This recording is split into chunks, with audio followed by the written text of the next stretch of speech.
ഓരോ ടീച്ചർമാരും അതാത് സെൻട്രൽ നമ്പറിന്റെ പേരിലുള്ള കുട്ടികൾ എത്തിയിട്ടുണ്ടോ എന്ന് അറിയിക്കുകയും വേണം. ആ കുട്ടികളെ അതാത് സീറ്റുകളിൽ തന്നെ ഇരുത്തുകയും വേണം.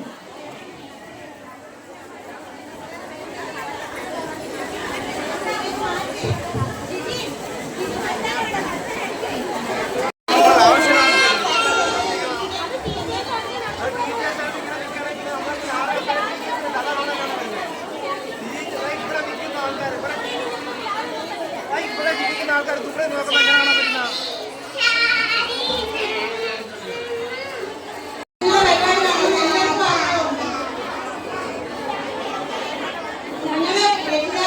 അതായത് ടീച്ചർമാരെ ഏൽപ്പിക്കുക. നിങ്ങളുടെ കുട്ടികളെ പരിപാടിയിൽ പങ്കെടുക്കേണ്ട കുട്ടികളെ ടീച്ചേഴ്സിനെ ഏൽപ്പിച്ചിട്ട് നിങ്ങൾ ഫ്രീ ആവുക.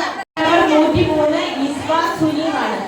അപ്പോൾ ഓരോ ടീച്ചർമാരും അതാത് സെൻട്രൽ നമ്പറിന്റെ പേരിലുള്ള കുട്ടികൾ എത്തിയിട്ടുണ്ടോ എന്ന് അറിയിക്കുകയും വേണം. ആ കുട്ടികളെ അതാത് സീറ്റുകളിൽ തന്നെ ഇരുത്തുകയും വേണം.